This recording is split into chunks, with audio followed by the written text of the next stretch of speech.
Bueno, muchas gracias a todos por estar acá. Estamos muy contentos de recibir hoy día a Patricio Pisco en la charla inaugural del Magíster en Arquitectura del Paisaje.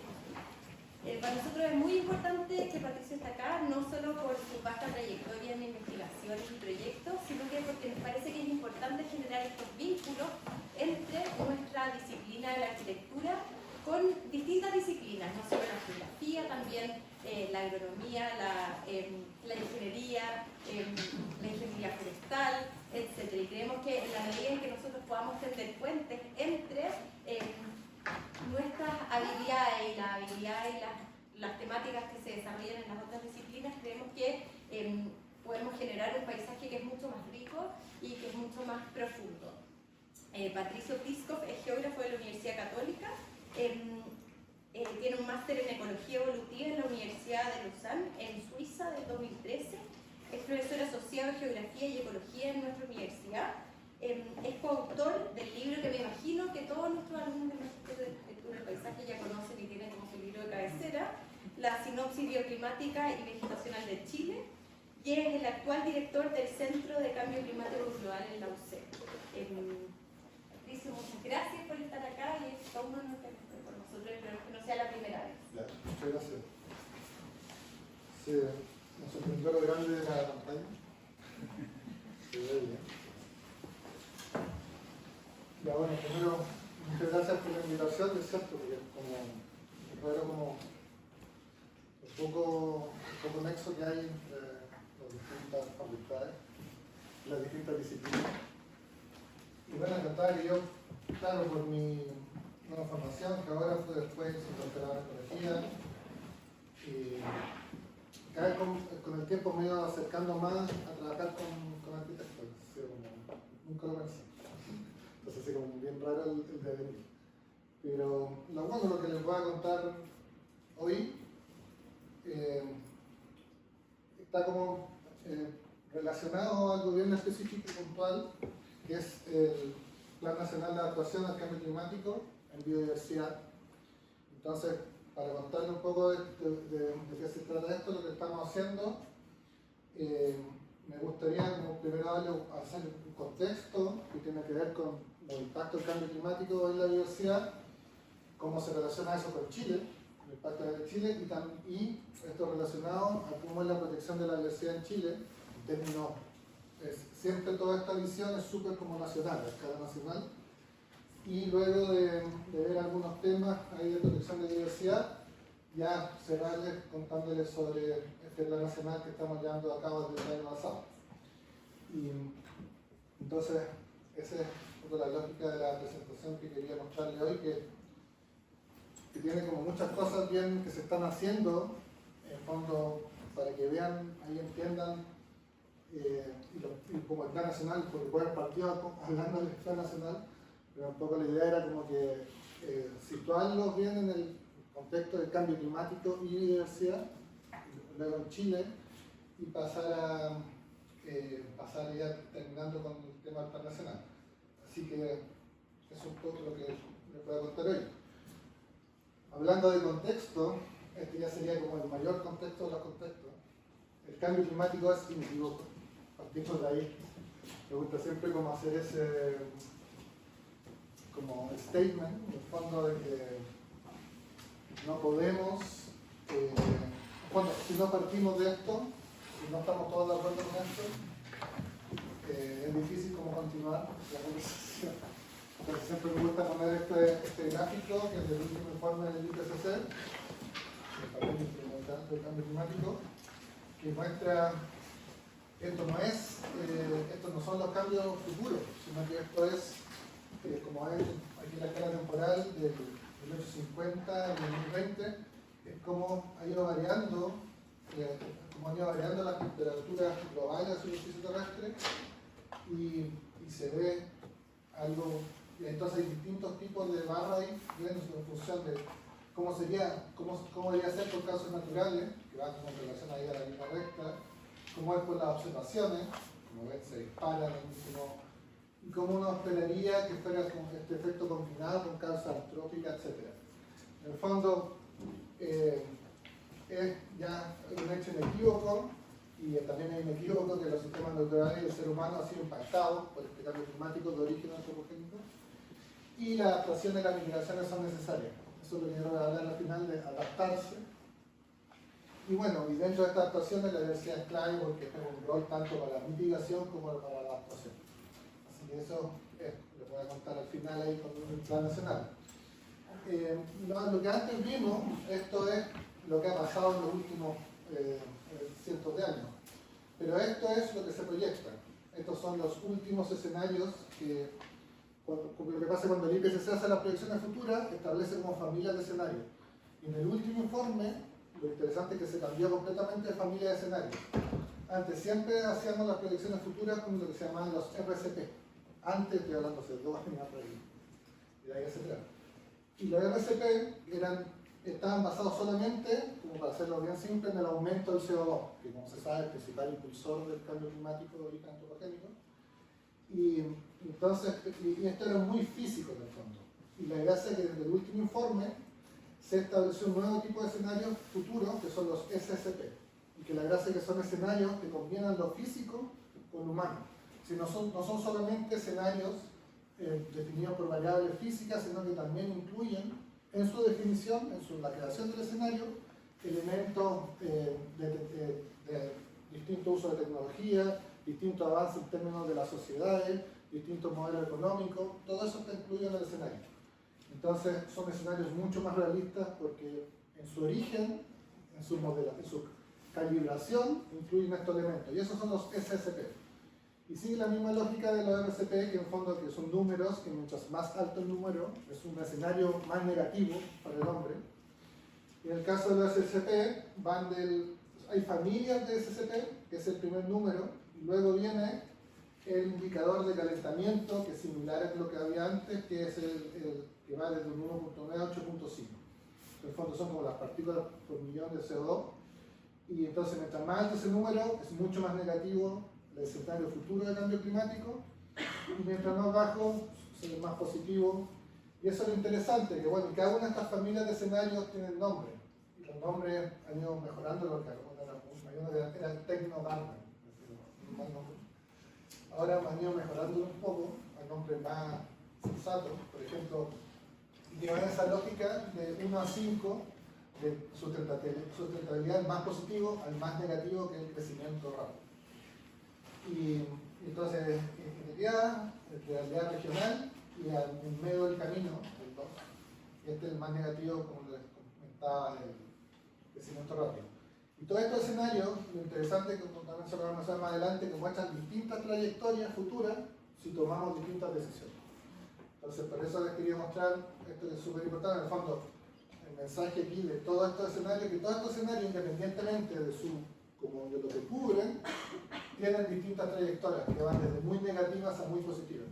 Entonces, tampoco no es tan negativo, no todo es tan negativo. Tengo el mensaje positivo de la charla. Llega hasta acá y después. Y entonces, eso es lo interesante, ver estas trayectorias futuras. Y bueno, también para situarse en el problema, aquí están los patrones de la última también informe del IPCC, los patrones globales de temperatura, como han sido hasta el 80 y como han sido hasta del 80 al 2020, y lo mismo para precipitación, esto no más que dividido por estaciones. Entonces, en el caso de las temperaturas, lo que uno observa en general en toda la parte terrestre del globo terráqueo es solamente aumento, que son esos colores cálidos, pero en la parte marina no. Pero en general uno sí puede tener más o menos certeza de que a nivel global hay un aumento sostenido de las temperaturas, ¿cierto?, de la superficie terrestre, y en precipitación no es tan así. Eso también porque uno a veces se piensa muy lineal, entonces dice, el cambio climático, todo va a aumentar la temperatura y va a dejar de llover. Muy por el contrario, de hecho, hay varias zonas del planeta, como por ejemplo Buenos Aires, la Cuenca de la Plata, que todos los modelos muestran que cada vez va a llover mucho más. Entonces, eso se está viendo, de hecho, ahora en escala más corta de tiempo, que está aumentando las precipitaciones mucho en toda la parte de la Cuenca de la Plata, en otros del Medio Oriente, en sectores de África, en sectores de Asia en general, en el hemisferio norte. Entonces, no es que vaya a haber un solo patrón, sino que es súper combinado los efectos. y a la vez hay zonas que todos los escenarios y todas las predicciones y lo que vemos ahora indican solamente que van a disminuir las precipitaciones. Y eso lamentablemente es lo que se observa en todas las zonas con clima tipo mediterráneo del mundo, que son 5, son las más adelante, pero hay que estar en la cuenca del Mediterráneo, California, Chile Central, Sudáfrica, la costa oeste de Australia, todos muestran constantemente que va a disminuir la precipitación. Entonces, esos son patrones globales que en general están todos los modelos actuales y las predicciones en la cosa. Pero en el fondo aquí también el mensaje es que no todo pasa igual, no va a ser el mismo impacto y va a ir variando según la zona del planeta. Y esto es más grande lo que les he mostrado más en función de todo el escenario. Esto es la temperatura media global. Todo indica que hay un aumento, ahí no hay nada que hacer, aunque paráramos hoy día, toda la industria, todas las emisiones, igual hay un efecto como residual en el fondo, que se calcula más o menos entre 80 y 100 años, de que va a seguir aumentando la temperatura global. Eso no hay caso, en el fondo, es ya la situación. Y eso, pero esas temperaturas, y estas son las proyecciones globales en función del escenario, no, la línea SCP. Entonces varía mucho. En algunos casos, incluso disminuye la emisión de CO2 global, y esto va a tener un impacto directo en esto. En otros casos, claro, efectivamente son muy negativos, pero en el fondo esto es súper potente porque demuestra que la trayectoria que vamos a seguir depende completamente de las decisiones que tomemos ahora. Entonces eso también es un mensaje súper potente porque efectivamente depende de qué decisiones tomemos, es como qué es lo que va a pasar en los próximos 60, 50, 60 años. Entonces también eso es súper bueno estos gráficos del último informe del IPCC. Y vamos a la biodiversidad, en términos de cambio climático y biodiversidad, bueno, hay efectos a todos los niveles de la diversidad, a nivel de individuos, de poblaciones, de ecosistemas, comunitarios. Y todos estos cambios se pueden resumir más o menos en cosas bien básicas, como la variación de los rangos en la distribución de las especies. Y ahí hay 3 tipos de respuestas. Las especies se van a mantener donde están, se va a reducir o contraer su rango, o se van a expandir, ¿cierto? Esas son las formas, las respuestas que pueden tener responder todas las especies de cualquier tipo de ser vivo sobre la Tierra. Y lo interesante es que cada una responde de forma independiente, cada especie responde de forma independiente al cambio climático. Eso también es algo que ya sabemos. No es que todas, por ejemplo, que todas las especies de plantas den la misma respuesta, para nada. Cambia completamente según el tipo, según la especie, el grupo funcional, etc. Y también hay variaciones que son mucho menos como visibles, como el que se mueve de un lado para otro, sino que hay variaciones en los ciclos de vida, que eso, igual la tecnología, que en el fondo son los ciclos de las plantas, que eso lo vemos muy bien, por ejemplo, acá en Santiago, siempre el clásico ejemplo de los ciruelos en las calles. Es increíble, es un muy buen ejemplo, porque los ciruelos en las calles, todos han dado cuenta, como en los tiempos cortos, en fondo, tiempos de movimiento que tenemos dentro de la ciudad, todos nos hemos dado cuenta que los ciruelos cada vez florecen más. Eso como todo el mundo pregunta y dice, ay, sí, es cierto, es algo que no necesitamos hacer modelos ni esperar que pasaran 50 años para darnos cuenta que hay un cambio en la tecnología, en este caso de un árbol frutal, que ha sido en una escala de tiempo muy corta. Entonces, y eso mismo se ve a todo nivel en la flora, en la fauna, en la funga, todo se puede apreciar.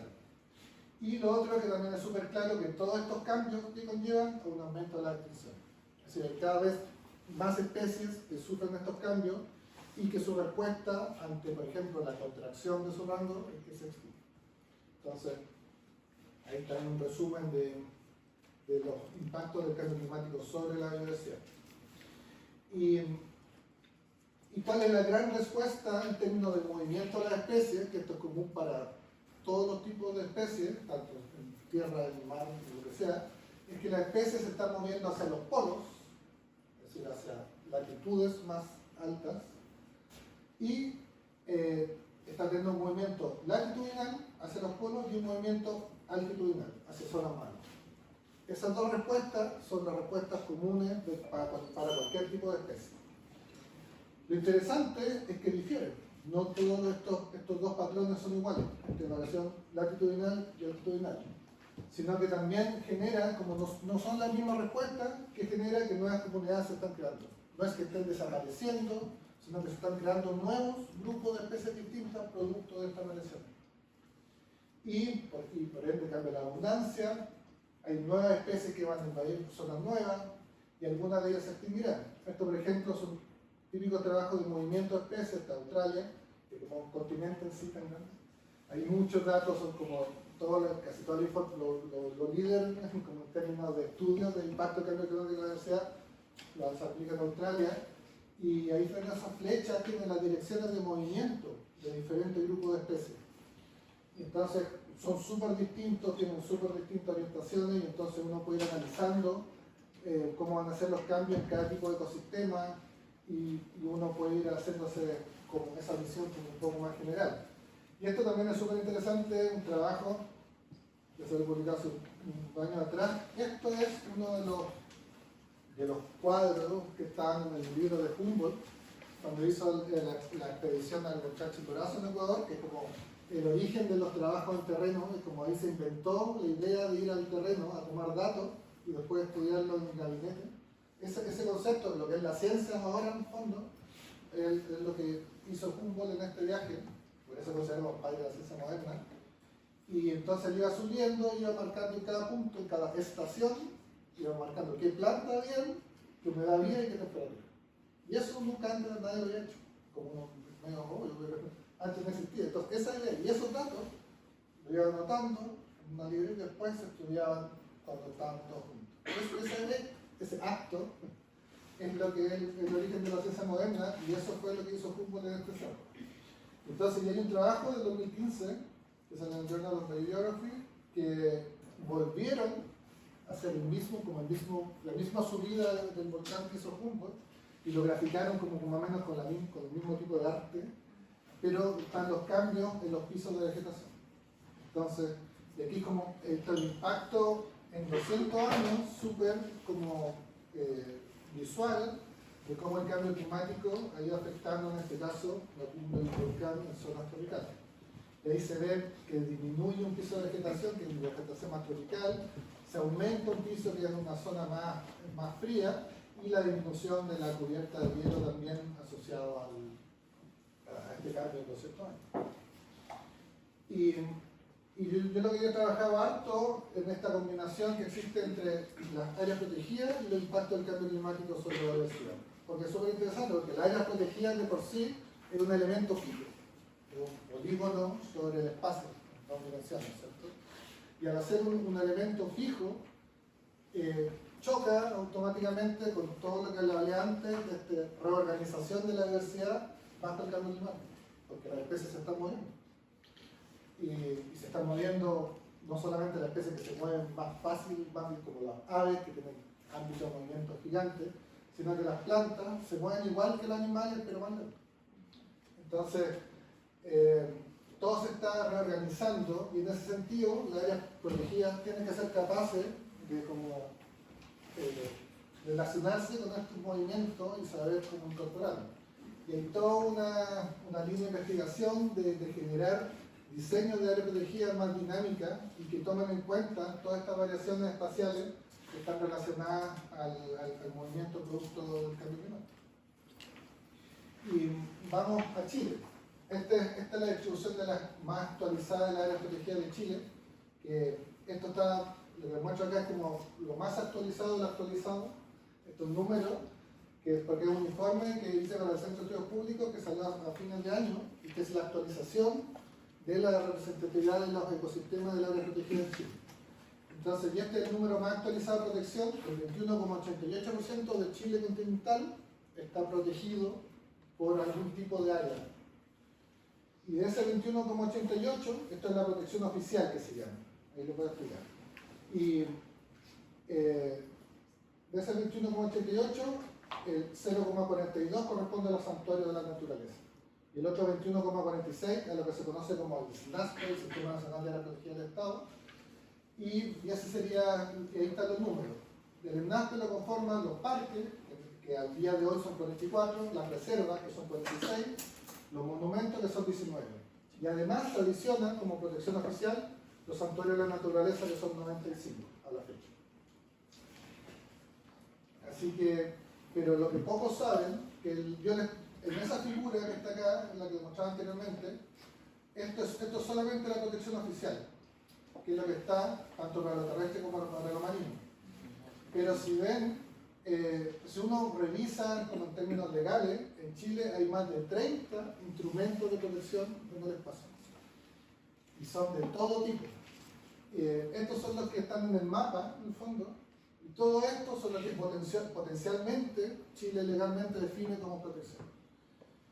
Pero aquí hay de todo, hay cosas que uno sabe que no están relacionadas directamente a conservación o a protección, porque hay cosas que son de ámbitos muy distintos. Y hay otras cosas que sí, efectivamente, podrían sumar en esta protección global. Entonces, por ejemplo, hay cosas tan particulares como estas son definiciones legales. Y hay una de esas definiciones, reserva de regiones vírgenes, que está definida en la ley, pero no existe. Es decir, ¿conoce a alguien alguna reserva de región virgen? Está definido legalmente, pero nunca se ha creado. Entonces no se puede contar, obviamente, como protección oficial, porque no protege nada porque no existe. Pero distinto al caso de los parques de reserva monumentos, que forman el SNASPE, y más los santuarios, que forman la protección oficial terrestre, y aquí están las tres categorías de áreas protegidas marinas: los parques, la reserva y la MSP, el área marina costera protegida. Y todo esto, como les menciono, son áreas que por algún lado se podrían tomar como instrumento también para aumentar la protección en términos oficiales. Y lo interesante es que esto también es algo que muy poco la gente sabe. Aquí están todas las distintas áreas de protección oficial, y estos números son distintos niveles de categoría de protección. En el fondo, no todas las áreas protegidas tienen el mismo nivel de protección. Algunas son mucho más estrictas y algunas son súper poco estrictas. Entonces, uno asume, por ejemplo, que los parques nacionales deberían ser lo más estrictos en protección. Y no es así, porque si uno ve parques nacionales están al nivel 3. Y aquí, mientras más bajo el número, mayor nivel mayor exigencia de protección. Lo que más restringe son los parques marinos, que se crearon recientemente. Luego está la reserva de región virgen, que no existe.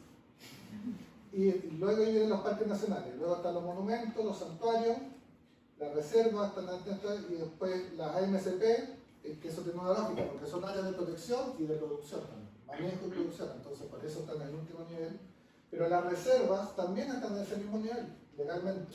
Entonces, perfectamente dentro de una reserva puede haber actividad económica. Y eso, como mucha gente como que dice, pero ¿cómo va a haber dentro legalmente? Pues, entonces, si es bueno o no, ya es otro tipo de discusión. Pero efectivamente, como está ahora diseñado, permite que haya actividad económica dentro de la protección. Y aquí está la evolución histórica de la protección oficial en Chile, y esto es súper claro que más o menos en los años 70-80 fue cuando se adicionaron más superficies por las áreas que se adicionaron en la Patagonia, principalmente por motivos estratégicos, sin lógica de protección o conservación. Y ahí esa barra marino, como aparece en el último decenio, que se creó el sistema marino, se crearon 3 áreas gigantes que transformaron a Chile como un líder mundial de conservación marina, porque es uno de los países que protege mayor, eso también lo vamos a ver, porque también actualizamos la protección marina, pero ninguna área marina tiene manejo. Entonces, ese es como el concepto de parque de papel, se aplica completamente a lo marino, porque son designaciones de áreas gigantes que todavía no hay ningún tipo de manejo o de restricción. Y esto es otro análisis también que está este informe del CEP, como les cuento. Aquí son los distintos tipos de áreas. Aquí lo interesante en el tiempo que se han ido adicionando son los santuarios. Como ven, en los últimos años, y especialmente en los últimos 2 decenios, se ha ido, pero hay una locura por los santuarios. En el fondo, lamentablemente, esto es súper polémico, pero encuentro que ha sido una muy mala decisión y es muy malo crear santuarios. Porque, ¿qué pasó? Se transformó desde el 2000 en adelante, como se generó la idea de que la forma más simple y más fácil de protección en Chile es crear un santuario. Porque los santuarios de naturaleza no tienen ninguna relación con la CONAF, que es la administradora del SNASPE. Y los santuarios de la naturaleza están manejados por el Ministerio de Educación a través del Consejo Monumental Nacional. O sea que nunca nadie ha entendido por qué, pero así es. Y entonces es muy simple crear un santuario, como entre comillas. Es solamente, ¿qué ha pasado? Han habido dos elementos. Por un lado, el trámite es muy simple. Se junta una ONG, un grupo de personas y presenta un documento al Consejo Monumental Nacional proponiendo un santuario que está directamente relacionado con alguien que lo va a manejar. Entonces, por ejemplo, ¿qué ha pasado? Se han creado muchas ONG o grupos de propietarios que crean un santuario, es decir, define un santuario y lo propone el Consejo Monumental Nacional y dice que lo va a administrar el municipio. Y un municipio, y casi todos los santuarios están asociados directamente a la protección de humedales. Son en general áreas pequeñas y muy acotadas especialmente. Pero un municipio con suerte tiene plata para mantener las bancas de la plaza y de un momento a otro un grupo de privados le asigna la protección de 200 hectáreas en un área que no tiene ningún tipo de manejo y increíble porque de los 95 santuarios que dan a la fecha, alrededor de 60 se han creado desde 2000. De estos 60, como casi 50 son humedales. ¿Y por qué? Porque en el primer gobierno, aquí en lo que está marcado acá, en el primer gobierno, el gobierno de Bachelet, se decidió que había que como girar la conservación hacia la protección de humedales. Fue una decisión, efectivamente, antes de eso los humedales tenían muy baja protección. Pero ¿qué pasó? Como muy chilenos, nos fuimos de un lado, de un extremo, al otro extremo. Y se ha llenado de santuarios de humedales que no tienen ningún tipo de protección legal, que no tienen ningún tipo de infraestructura, también como el concepto de parque papel, nomás que tienen una definición legal. Y entonces, al final yo creo que ha sido más negativo que positivo, y entonces como todo se ha centrado en humedales, no se han creado casi ningún parque de reserva y monumento en los últimos 20 años. Muy poco, muy poco. Parque, de hecho, no, lo único que ha pasado es que reservas se han subido a parques, pero parques nuevos, en los últimos 15 años, de hecho, tenía uno, y el primero sería el que se anunció ahora, que eso también es muy divertido, el Parque del Desierto Florido, que se anunció a fin de año. Entonces, ese sería un parque nacional nuevo, pero se definió, se presentó, se cortó la cinta y no está definido los límites. Entonces, no sabemos cómo es el parque de Desierto. Entonces, uno no puede mirar el polígono, porque todavía no está definido. Entonces, eso es ha pasado mucho que con los santuarios que con el fondo el proceso ya como se conoce como la bicicleta para probarlo, entonces se presentan y se aprueban. Pero ha sido, desde mi punto de vista, ha sido más negativo en la globalidad que positivo. Y esto obviamente no quiere decir que no se protejan las humedades, para nada, algún día se protejan, pero debería haber otro tipo, debería haber sido distinta la forma en que el Estado lo enfrentó. Y esto es como los colores son zonas del territorio, azul, el sur de Chile, lo que está en amarillo el norte y lo que está en rojo la zona centro. Entonces esto es tiempo y cómo se han ido creando las distintas zonas de Chile y las distintas categorías de protección oficial. Los parques, primero casi toda la zona sur, después se agregaron mucho en los 70, 80 en el norte, y ahora también se volvió a cambiar alguna reserva de categoría de parque en el sur. La reserva, también sur, los monumentos, aquí hay distintos tipos de monumentos, son áreas muy específicas en general, y los santuarios, todos en la zona centro, porque asociados a humedales y principalmente asociados a zonas urbanas. Entonces, ahí como esto queda súper bien, como se observa súper bien el impacto que ha tenido y la facilidad con que se han creado santuarios. Y en términos de la protección, ya hace mucho tiempo sabemos que hay vacíos en la protección, en la representación de la diversidad de ecosistemas en Chile, y que estos vacíos se identifican principalmente en la zona centro y en la zona norte de Chile. Pero incluso hasta en la Patagonia, que es como la mejor representada en términos de las áreas protegidas, hay ecosistemas completos que están muy mal protegidos, como la zona este. Entonces, y aquí estas barras muestran para distintas formaciones de vegetación. Mientras más grandes las barras son mayor nivel de protección, esto de norte a sur. Y esto es la superficie remanente que se llama como lo que se ha perdido por la acción de la agricultura, la zona urbana, las protecciones forestales, y está súper relacionado la disminución de la superficie natural a la menor protección. Entonces, por eso la zona centro, que es la zona más diversa y más rica, como la más adelante, es la que está menos protegida. Aquí, para que vean aquí en el mapa más grande, lo que es lo oficial, parques nacionales, reservas, monumentos y santuarios. La distribución, no lo tengo muy claro, pero es fácil de observar que los parques están concentrados, el 80% de los parques está concentrado en dos, Bernardo Higgins y Huesca, en el Seno Magallanes, la mayoría concentrada en la zona centro-sur, y este vacío completo en la zona centro y norte interior, solamente el altiplano tiene áreas de tamaño de protección más o menos grande, pero la zona centro-norte queda prácticamente con muy pocos parques, muy pequeños y una muy baja representación. Para lo marino, es lo que les comentaba de estas áreas que se quedaron muy recientes, áreas gigantes, que está Rapa Nui, Playa de Ventura, Juan Fernández y Cabo de Horno, que son del área marina de protección más grande del mundo, como les contaba, pero tienen ese tema que son como se llama parque de papel, se definieron legalmente y no hay guardaparques marinos que estén dando vueltas por eso, eso no existe.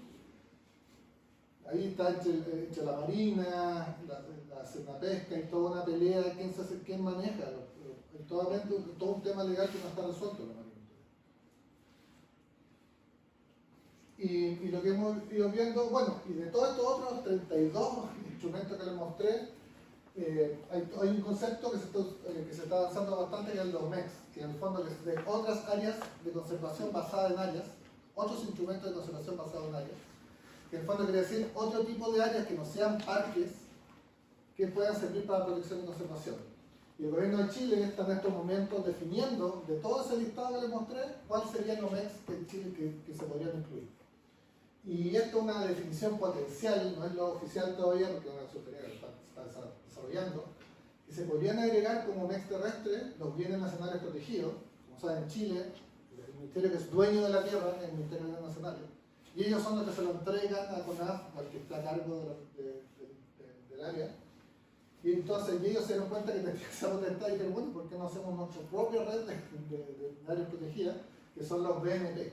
Si alguien conoce algún BNP, o alguien sabía que el bienes nacional tenía áreas protegidas, muy poca gente sabe.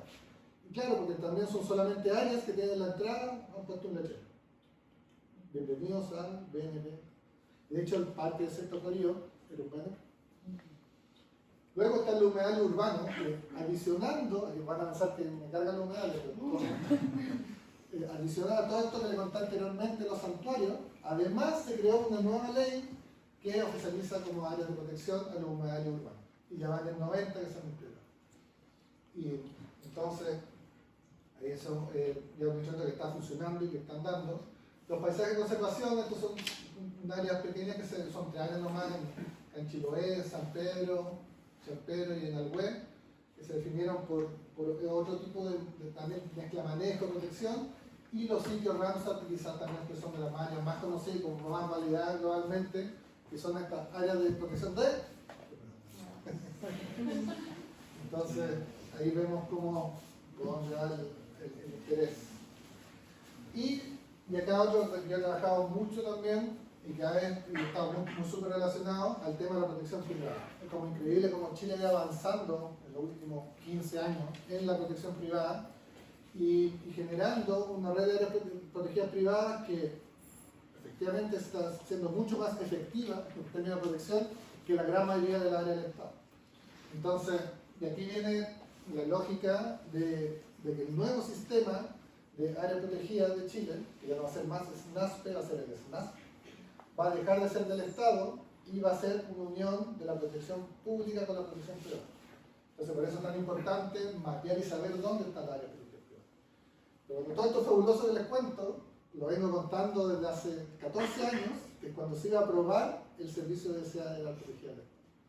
Es decir, llevamos 14 años esperando y todos los semestres que hago hasta crearlo así, pero parece que este año Entonces no les voy a decir de no, pero sí, parece que este año se va a aprobar el SBAP. Pero ya 14 años haciendo lo mismo, entonces cuando se apruebe el SBAP va a cambiar completamente con la forma de protección, va a dejar de existir la CONAF, la CONAF va a ser solo fuego, solo incendio, todas las áreas pasan al Ministerio del Medio Ambiente, se hace un sistema mixto con la parte marino-terrestre y se junta lo privado en un solo sistema. De fondo es mucho más lógico de cómo debería ser. Pero, llevamos 14 años, y siempre, cada año sí que se va a aprobar. Y cada gobierno dice que su gobierno se va a aprobar. Ya llevamos 4 y no pasa nada. Y voy a terminar diciendo que al parecer este gobierno va a aprobar eso. Digo lo mismo hace 13 años, así que me da lo mismo decir. Y entonces, y bueno, en este contexto, que no existe el SBAP todavía, sí lo que existe es una red de áreas protegidas privadas que lo maneja una asociación criminal que se llama Así Conserva Chile. Porque legalmente no existe la protección privada en Chile. Eso también tenganlo claro. No existe la figura de área protegida privada, es un nombre. Lo que sí existe un instrumento que se llama Derecho Real de Conservación, que se creó hace unos años, que le da categoría legal al deseo de un privado de proteger un terreno. Pero tú puedes hacer conservación y protección sin tener un derecho real de conservación. Entonces legalmente no existe. Pero bueno, Así Conserva Chile ha hecho un trabajo súper interesante, súper potente, de juntar a propietarios que tienen interés de conservación. Y esto, y para este informe que hicimos con el Centro de Estudios Públicos, trabajamos con Así Conserva Chile y actualizamos el listado de privados con interés de protección. Y muy divertido, porque esto mismo lo habíamos hecho hace como 20 años atrás y nos había dado 335 áreas.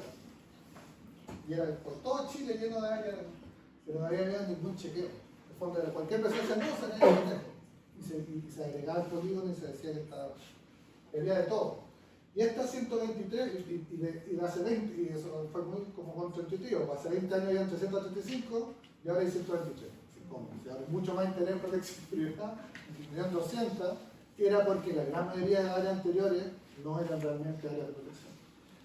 Y con esta base de datos sabemos efectivamente que por lo menos estos 123 sí están interesados y tienen manejo, tienen algún tipo de práctica de protección, etc. Y aquí está la distribución, es el 1,7% de la superficie del país, que no es poco para ser centralitaria, y aporta, como les digo, un elemento que es clave para pensando en esta nueva red de áreas protegidas. Y lo que uno hace al poder identificar bien, tener claro cuántas áreas hay, uno puede ver los vacíos de protección, como se mostraba anteriormente. Este es lo más actualizado de los vacíos de protección para la parte terrestre. Uno genera escenarios, por ejemplo, bajo protección oficial, es decir, solamente parque, reserva, monumento y santuario. Estos serían los patrones de representatividad. Lo que está en rojo son los ecosistemas que todavía quedan con cero protección. Y por lo tanto, eso debería ser la primera prioridad en términos de nuevas áreas protegidas. Lo que está en rosado entre el 0 y el 17, y lo que está en naranjo entre el 17 y el 30. ¿Por qué esos números? Porque globalmente, a través de la Convención de Diversidad Biológica que Chile firmó hace muchos años, los países están obligados a cumplir con la meta de protección global, que primero era el 10%, luego fue el 17%, y ahora, en la última reunión que fue el año pasado en Canadá, que iba a ser en Chile, pero el COVID fue en Canadá, que por la CBD se definió la meta, que es la meta 30-30, que es al menos proteger que cada país proteja una muestra representativa de su ecosistema de al menos el 30% al año 2030. Por eso es la meta 30-30. Y ahora, en el fondo, subió la meta de 17 a 30 para los países. Y lo que está en verde es sobre el 30, que ya estaría protegido suficientemente en el mundo global. Esto es, como les decía, entonces, de los 125 ecosistemas terrestres, 24, solamente 24, está sobre el 30%, menos del 20%.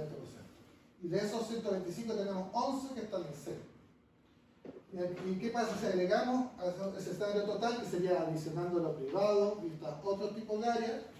Se mejora un poco, pero un poco no, bueno, de 11 quedamos en 5. Sí, en el fondo, si agregamos todo lo que tenemos, y así cumplimos con la meta internacional definida. Entonces, por eso es tan importante la evaluación del SLAP y de la creación de estos nuevos sistemas de área de protección. Y lo mismo para lo marino, y esto sí que, esto es primera vez que se calcula, y es muy divertido, porque siempre Chile daba cuenta de su protección marina utilizando lo que se conoce en la ecorregión del Sparling, que es un sistema de ecorregión de todo el mundo que son áreas gigantes. Y con eso solamente hay 7 áreas en Chile, entonces era súper fácil decir que esta ecorregión está 100% protegida porque el tamaño del área que se definió es del mismo tamaño de la ecorregión. Y la zona centro-norte sin protección y la zona archipiélago un poco mejor. Pero el Ministerio de Medio Ambiente creó una clasificación de ecosistemas marinos mucho más detallada, que aquí no se puede saber, pero acá hay variaciones de colores hacia la costa, y aquí, en el fondo, son casi 100 ecosistemas marinos. Hicimos el cálculo de representatividad con esta clasificación, que lo pidió el Ministerio de Medio Ambiente. Y entonces, de ser uno de los países con mayor cantidad de superficie protegida marina, con el 44%, ahora pasaríamos a ser un país con el 50% de su ecosistema marino sin protección. Es muy distinto decir, en términos internacionales, que Chile es un país que tiene casi el 50% de su ecosistema bajo protección, a reconocer que la mitad de su ecosistema está en conserva. Entonces ahí va todo un tema comunicacional de cómo se aborda esto, porque cambia completamente la mirada que había para el ecosistema marino. Y ya pasando más en términos de biodiversidad, ahí antes de hacer la conexión con lo que estaba hablando de protección, está siempre esta idea de este concepto de los hotspots. De Chile es parte de un hotspot, el punto caliente de la revolución, que no es raro, pero siempre como es interesante por qué y qué parte de Chile es un hotspot. Esta es la definición, la última global, que son 34 zonas en todo el planeta, que no son las zonas de mayor diversidad. Los hotspots cumplen dos condiciones. Son zonas con alta diversidad, pero a su vez son zonas que han perdido mucha superficie natural. En el fondo que había mucha perturbación humana. Y es divertido porque si fuese solamente por su valor biológico, todo este hotspot de Chile no existiría. Chile es un hotspot gracias a que hemos destruido mucho. Entonces, y eso es lo interesante de Chile como lugar de interés de conservación y protección, porque en la gran mayoría de estos otros lugares, el valor de la diversidad, es decir, las zonas con mayor riqueza, con mayor número de especies únicas, endémicas, están fuera de lo que están como alejados de los centros urbanos, de la zona agrícola, etc. Y justamente Chile cumple lo contrario. Chile es lo más diverso y lo más valioso, es donde está toda la gente y donde están todas las actividades productivas. Entonces eso lo hace súper interesante como área de estudio en términos de analizar la representación, los patrones de diversidad, etc. Y bueno, tenemos, ahí le estoy como hablando de los hotspots, que hay dos también, son dos hotspots, todos hablan siempre nomás de la zona centro-norte y centro-sur, pero toda la zona del altiplano también forma parte del hotspot de los Andes tropicales. Y entonces uno mira el mapa y prácticamente todo Chile queda en hotspots, se dejaron fuera, que no sabe por qué, a Aysén y Magallanes, una parte de Aysén, todo Magallanes, y la parte más libraria del desierto de Atacama. Pero la gracia, bueno, aquí yo me dedico a hablar, yo soy biogeógrafo, entonces en mis clases hablo aburridamente hora y hora sobre el concepto de isla biogeográfica, de lo aislado que está en el ecosistema de Chile, de cómo evolutivamente se han ido generando en esta área particular por condiciones meteorológicas y físicas una diversidad muy única y muy distinta a la de todos nuestros vecinos. Chile no es un país biodiverso, pero es un país que tiene mucha diversidad de especies únicas y están muy amenazadas. Entonces la combinación de esas dos cosas.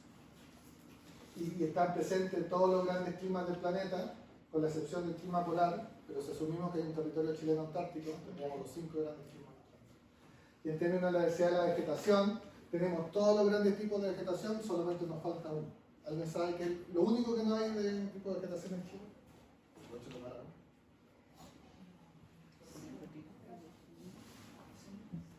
único que en Chile no hay como gran unidad de vegetación son las selvas, los bosques tropicales. Todo el resto se encuentra de alguna forma no en Chile, pero la zona tropical sí existe en Chile, que es la zona norte.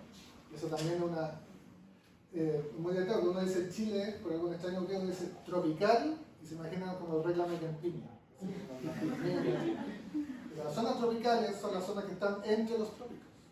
Y el trópico de Capricornio pasa por aquí abajo. Entonces, la zona desértica de Chile es una zona tropical. Una zona tropical seca. Hay zonas tropicales húmedas y zonas tropicales secas. Nada más que uno piensa tropical automáticamente, piensa como en selva, pero no para nada. Entonces tenemos la zona tropical, la zona de un clima tipo mediterráneo, la zona templada y la zona que en el hemisferio norte se llama boreal, el clima boreal, que se diferencia del templado porque hay más precipitación sólida que líquida, es mucho más frío, y que eso en el sur de Magallanes y en un arranque de creatividad, cuando definimos los macroclimas chinos, pusimos antiboreal. Para que gusta mucho a la gente ese nombre. Entonces tenemos tropical, mediterráneo, templado y antiboreal. Así que, y tendríamos polar si lo sumamos al territorio chileno. Y bueno, aquí está toda esta diversidad de vegetación, que es muy raro que en un país tan delgado haya tanta diversidad producto de toda esta historia evolutiva del relieve, de la variedad de relieve, la variabilidad climática. Ha generado toda esta diversidad que hemos podido representar aquí en los pisos de vegetación y en las formaciones, que son como las grandes unidades jerárquicas que agregan a estos pisos, que son 19 y 125, y además tiene una gran variabilidad de vegetación azonal, que es la vegetación que no se relaciona directamente al clima, sino que se relaciona al sustrato o al relieve. Por ejemplo, mis queridos humedales son parte de esta vegetación azonal. Y entonces, esto también, bueno, lo que yo me he dedicado mucho, en este mapita hay como 11 años de trabajo, 11 años me demoré en hacer este mapa. Se me demoré en mayo, 11 años de trabajo, entonces lo tengo por aquí. Y aquí hay una muestra que siempre me gusta mostrar de la diversidad de Chile. Esta es la zona de Baquedano, interior de Antofagasta. Cuando hablo de toda esta diversidad es difícil como imaginarlo, pero por eso me gusta hablar siempre del desierto, porque uno dice el desierto de Atacama y uno se imagina nada, muy poco el concepto de desierto. Uno se imagina esto, pero el desierto de Atacama, o la gran zona del norte de Chile desértica, es esto. Entonces tenemos 40 tipos de ecosistemas distintos, 8 formaciones, una diversidad de tipos de ecosistemas increíbles, bosques, de las quebradas, distintos tipos de bosques, un bosque chañar, estos son bosques de galería, de morela, de una especie de árbol que nadie conoce, que está en las quebradas de Quemirica Paonis, que está en las quebradas del sur de Perú y norte de Chile. Tenemos estos, por ejemplo, los tilanciales, que es un tipo de ecosistema único, que es monoespecífico, formado por una especie, la Tilancia lambeki. Tenemos estos ecosistemas de la parte de ladera hacia la costa del norte, que solamente aparecen cuando llueve, y que también nadie lo había descrito. Y que también en el arranque poético le pusimos herbazal efímero. Entonces estos herbazales efímeros solamente aparecen cuando llueve, y los años que pueden pasar muchos años y no existe el ecosistema. Entonces es muy interesante, ya más permanente, como el matorral desértico, estos cactus columnares, la vegetación natural del altiplano más clásico, tamarugo, vegetación de salar, esta es la parte de, estos son pingo, fedra, aquí ya una parte más de matorral abierto con festuca, estos bosques de quebradas que les mencionaba, fondo, una diversidad, toda la costa del norte de Chile, desde Antofagasta hacia el sur, hay, por ejemplo, paposos han descrito más de 200 especies. Entonces, es mucha la diversidad, mucho lo que uno puede analizar, y entonces por eso me gusta hablar siempre del desierto como ejemplo de esto en el fondo. Porque uno muestra esto, pero si uno muestra estos mapas y como no se entiende mucho, uno se refiere cuando muestra toda esta diversidad de poligonitos de colores distintos. Y ya yendo, ya como acercándonos al Plan Nacional de Adaptación que estamos trabajando y pensando en la relación en Chile entre la diversidad y el cambio climático, lo bueno es que tenemos mucha buena investigación, mucha buena ciencia. Por ejemplo, estos son los informes que se hicieron cuando se iba a hacer la COP25 en Chile. Pero positivamente, para esa COP, se armaron equipos de científicos se hizo hacer un trabajo súper bueno, súper completo, que fueron estos informes de la Mesa de Diversidad, que el Comité Científico asociado a la COP generamos estos informes que es la evidencia de todo el impacto del cambio climático sobre la diversidad y muchas buenas investigaciones, mucho que analizar. Asociado, aquí tenemos, por ejemplo, asociado a estos informes, nosotros hemos trabajado con una técnica que se llama los modelos de distribución de especies, que es lo que hice en mi doctorado en Suiza, me dediqué a esa es mi especialización. Entonces hemos modelado toda la diversidad, por lo menos terrestre, que hay en Chile, ya súper bien, tenemos súper bien como mapeado cómo se reproduce, cómo se distribuye la diversidad en Chile. Por ejemplo, estos son los patrones de los mamíferos, 162 especies modeladas. Esto era como los modelos que hicimos hace el 2010, hace 15, 13 años. Modelos más actuales y estas son las proyecciones futuras. Y aquí la lógica siempre es la misma, mientras más rojo, más especies. Caso mamíferos, sabemos bien dónde se encuentran. Antes creíamos que los mamíferos se concentraban en la zona centro-sur, era porque teníamos solo datos de esa zona, pero ahora sabemos que se concentran en el altiplano, también Torre del Paine, zona costera, la mayor diversidad de mamíferos se da en los roedores en Chile. Anfibios, aquí no hay tanto problema, tenemos 63 especies de anfibios, la gran mayoría endémica, pero muy poquito. Todos concentrados en general aquí en la zona centro-sur, eso no varía mucho y tampoco varía en los escenarios futuros. Los otros que se ven blancos es porque hay cero, no hay ni siquiera modelo científico. Los reptiles, esto también es interesante porque se creía que la mayor diversidad de reptiles estaba en las de cordillera y esto era asociado a los levantamientos de la evaluación de impacto ambiental que hacía la empresa, pero ya con colecciones mucho más completas y más datos, claramente el centro de diversidad de reptiles está en la región de Atacama y norte de la región de Coquimbo y cambia completamente la visión. Aves, ni siquiera éramos capaces de modelar. Ahora ya tenemos los datos para modelar aves. Súper claro también aquí en la zona del norte, la mayor diversidad, que la desembocadura de Utah, la parte donde más aves puede encontrar en Chile. Y aquí asociado a toda la zona costera, la desembocadura de río, está el Yali, Biobío, o sea, muchos desembocaduras donde se concentra la diversidad de aves, la de fauna. Y eso también lo tenemos bien mapeado, bien caracterizado. Y las plantas, que ya tenemos casi el 80% de todas las plantas terrestres de Chile continental modeladas, mapeada, y estos análisis también, que es lo que yo más me dedico a trabajar con plantas, es súper, como me gusta pelear, ha sido un mayor éxito demostrar que, porque siempre a mí me enseñaron cuando estudiaba, y a todos les enseñaban, que la diversidad de la flora en Chile estaba alrededor de los 37-38 grados.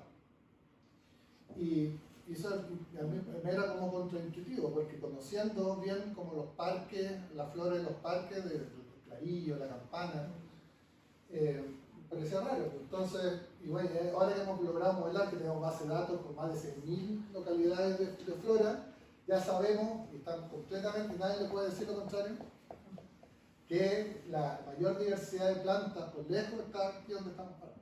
La región metropolitana y la región de Valparaíso, sur de la Cuarta, toda esa zona costera es donde hay por lejos mayor diversidad de plantas y no en la zona centro-sur o sur de Chile. Al contrario. Y esto es tan simple como ven la flora. La flora es el listado de plantas de un lugar. Entonces los parques nacionales tienen flora que se han ido completando. Por ejemplo, el Parque Puyehue, Parque Nacional Puyehue, que es el más visitado, más antiguo, más conocido, la flora de Puyehue tiene 230 plantas. Esa es la flora total, 230 especies. Y la campana va en 550. Es decir, la campana hay más del doble de diversidad que es la zona más diversa del sur de Chile. Eso es diversidad, no es cantidad, ¿cierto? Diversidad. Número de especies distintas. 550 especies de plantas distintas. Y en Clarillo va también, ya pasó los 500, está con 520, 530. Entonces, esas áreas que tienen el doble de lo que hay en el sur. Entonces, y esos fondos, eso se tradujo en estos mapas, y que es súper claro que, como les digo, la quinta región, la metropolitana, es donde tenemos mayor diversidad de flora.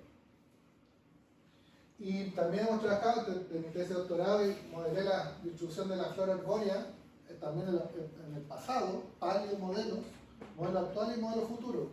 Y esto es súper interesante porque estos son los cambios en el tiempo, como la área para flora hace 21.000 años, 10.000 años, cómo es el patrón actual y cómo va a ser el futuro con el escenario de cambio climático. Estos son como los espacios climáticos ideales para la flora arbórea. Para Chile hay alrededor de 104 especies de árboles que son nativos. Y lo increíble que igual se ve constante, en el fondo los últimos 21.000 años más o menos constante. Aquí nomás está el efecto de la glaciación en la zona sur, que hemos ido avanzando. Las plantas ahora en este mismo momento están avanzando hacia el sur después de que se fueron los hielos. Como los tiempos de los árboles están recién moviéndose hacia el sur, más que nos metimos chilenos nosotros, pero están caminando hacia zonas más hacia el sur. Y cuando uno modela de los escenarios a 50 años, los cambios que uno proyecta son mucho mayores que los cambios que han habido desde 21.000 años hasta ahora que en los próximos 50 años. ¿Entiendes eso? Es un poco como lo que estamos hablando cuando hablamos del cambio climático. Ese tipo de magnitud de cambio.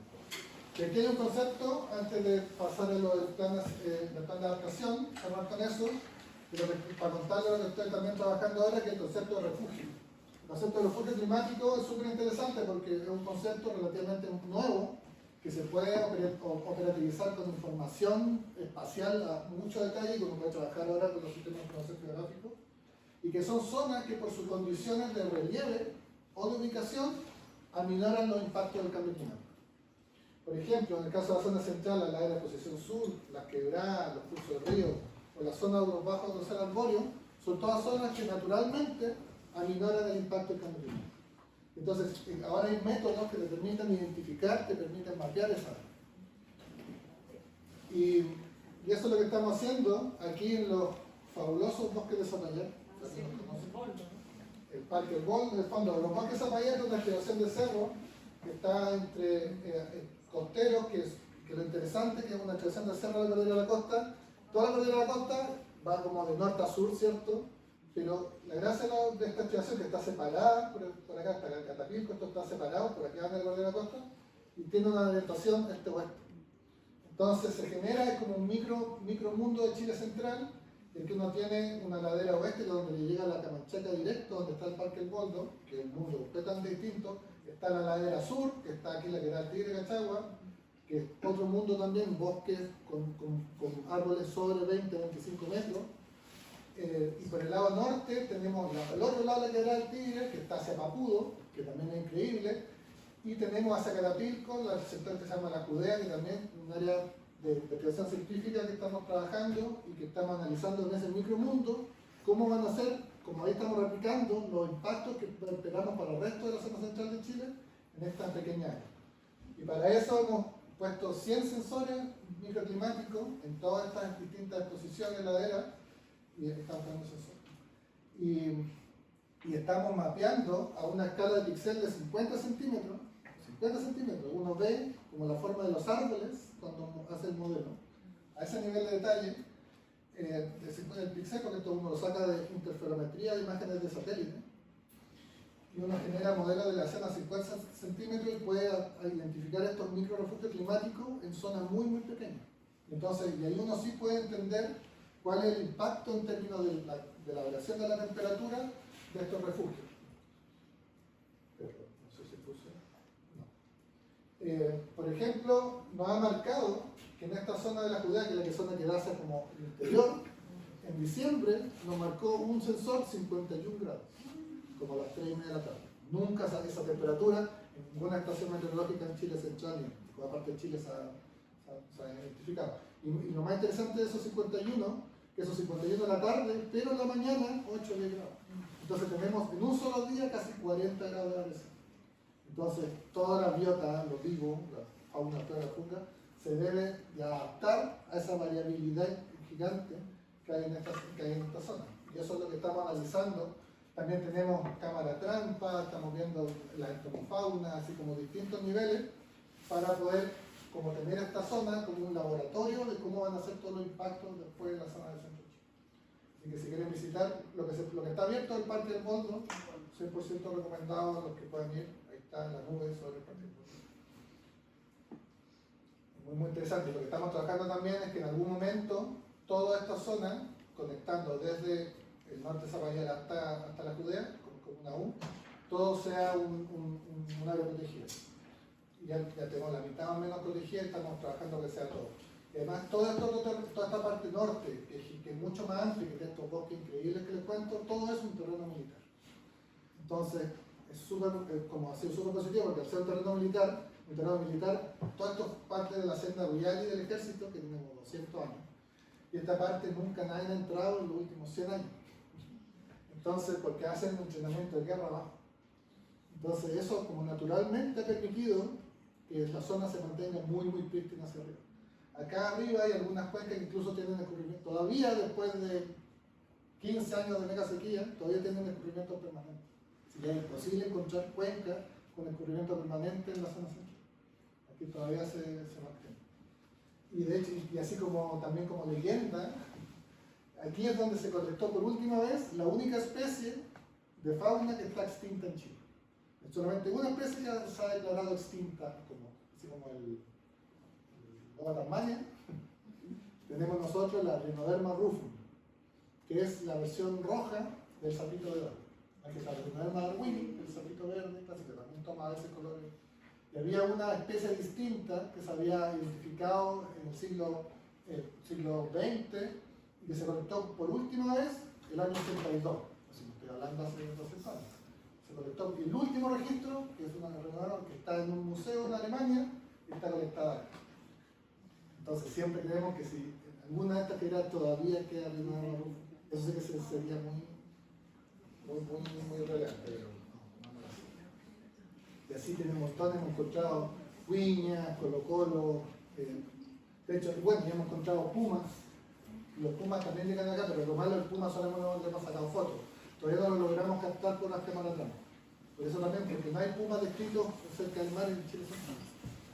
Así que eso sería súper relevante también. El tema de los refugios también lo hemos mapeado para la Patagonia. Este es un informe para el programa Transpatagonia que salió el año pasado, se puede bajar. Y este mismo concepto que les conté, de esta área adecuada para la protección, pero para toda la Patagonia. Así que si les interesa el tema de refugio, este informe ya está disponible.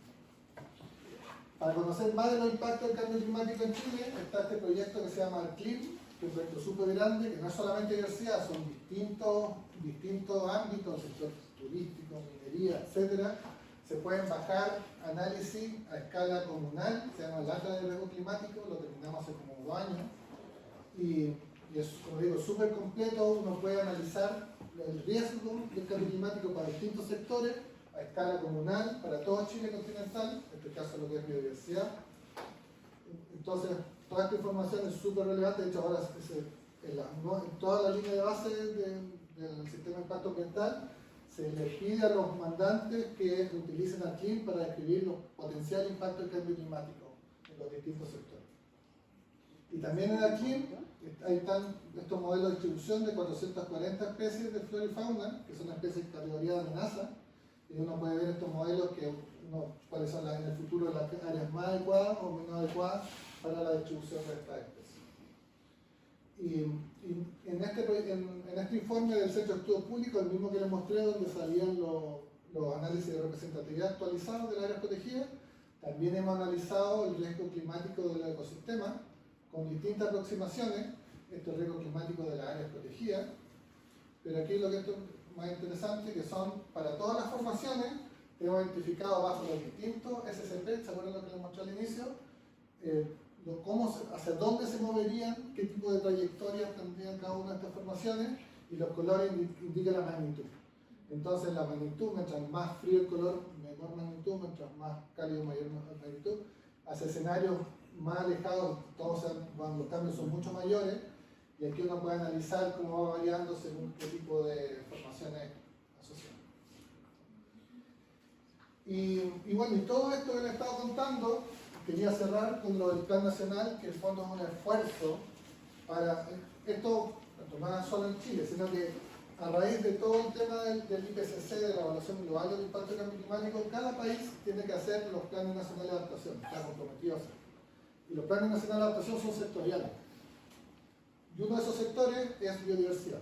Como por ejemplo, salió este mes el ciclo agropecuario, se terminó, y estamos nosotros, a través del Centro de Cambio Global de la Católica, apoyado por el IDB y el Instituto SECOS, Estamos trabajando en el Plan Nacional, lo vamos a terminar en mayo de 2024, que es mandante, es la FAO y el Ministerio del Medio Ambiente.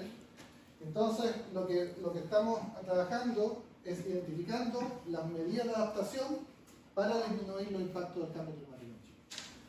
Y eso es, y aquí hay dos como pilares, que la participación y la mejor ciencia disponible, y ya como todo lo que le hablé antes, es toda la ciencia disponible que tenemos, y la participación, bueno, aquí está un poco como de qué se trata un plan nacional de adaptación.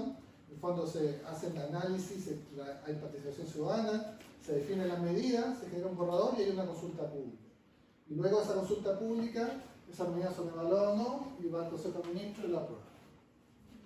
Y esto terminamos ahora en marzo, todo este proceso de participación temprana, perdón, que fue súper interesante. Lo tuvimos que hacer online, no lo pudimos hacer, pero al final uno dice, uno no va a los territorios, no. Al final fue mucho más exitoso online, que eso hubiese sido que la experiencia del plan anterior, que había sido como viéndola y no había nadie.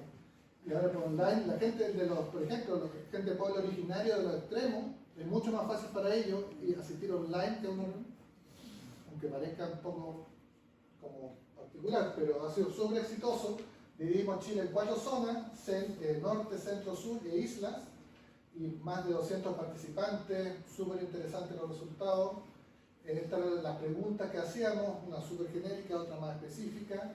Les cuento, súper buena participación. Estas son las 9 ideas que surgen de cuando termina y la gente se reúne con esta herramienta online, que uno va a poner los conceptos, las 9 de conceptos. Ahí lo que mencionaba la gente, que le parecía más relevante, la universidad. Hay temas puntuales súper interesantes, como el tema de restauración, que se repite mucho. Y bueno, todo esto está asociado a este marco del panel de diversidad y de servicios ecosistémicos, como el IPCC de biodiversidad, que está el concepto de contribución de la naturaleza a la persona.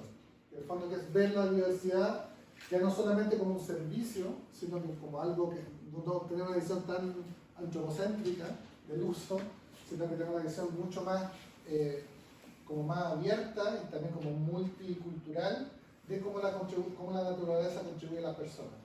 Entonces, en este marco también toda la gente empieza a decir qué tipo de usos, por ejemplo, ahora está muy de moda el tema de los baños de bosque, eso hace 10 años no existía, nadie decía, no, es importante proteger por los baños de bosque.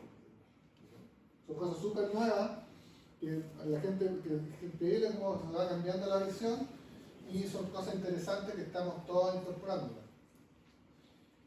Y ahí está el concepto de medidas de adaptación, que también es un concepto súper claro, que se refiere como a todos los ajustes que tienen que hacer las sociedades para tener un impacto más bajo del cambio climático. Y la adaptación es súper interesante porque es distinto a mitigar. Mitigar es poner una pared para que no llegue la ola, por decirlo. Es una mitigación. Nuestra adaptación es un proceso mucho más completo, distinto. Entonces, hay todo un ciclo que internacionalmente se ha trabajado y nosotros lo estamos adaptando. Este era el plan nacional que se hizo en 2014, que nadie lo pescó, y el problema es que el plan nacional tenía 65 medidas de adaptación. Y 65 medidas es mucho, en el fondo, había cosas súper particulares, súper específicas. Por ejemplo, esto es una ficha, toda está con fichas. Adaptación al cambio climático en humedales andinos, pues humedales. Entonces, como demasiado específico, demasiadas cosas a la vez, y de las 60 y tantas se lograron cumplir 4. Entonces, no es muy exitoso como plan. Y lo que estamos comprometidos nosotros, bueno, son todos los instrumentos que ya existen, como el que lo contaba, el ciclo agropecuario, la anterior de diversidad. Chile tiene hartas cosas, está la estrategia de diversidad. Están las contribuciones determinadas a nivel nacional, que son como los compromisos de Chile. En esto los NDC es súper relevante la diversidad, porque ahí Chile se comprometió al 2030 al menos restaurar 1 millón de hectáreas de bosque. Nadie sabe cómo va a avanzar, pero se comprometió. 1 millón de hectáreas, pero una locura, es decir, nadie en el mundo lo ha hecho. Y ya tenía de hectáreas, y ahí al parecer lo que se está tratando en el fondo es que a través de las empresas privadas, a través del aporte de restauración de las forestales, y el Arauco se merece, para decirlo simple y clara, ahí se estaría avanzando con la protección, pero CNPC tiene proyectado restaurar 140.000 hectáreas, y faltan 860.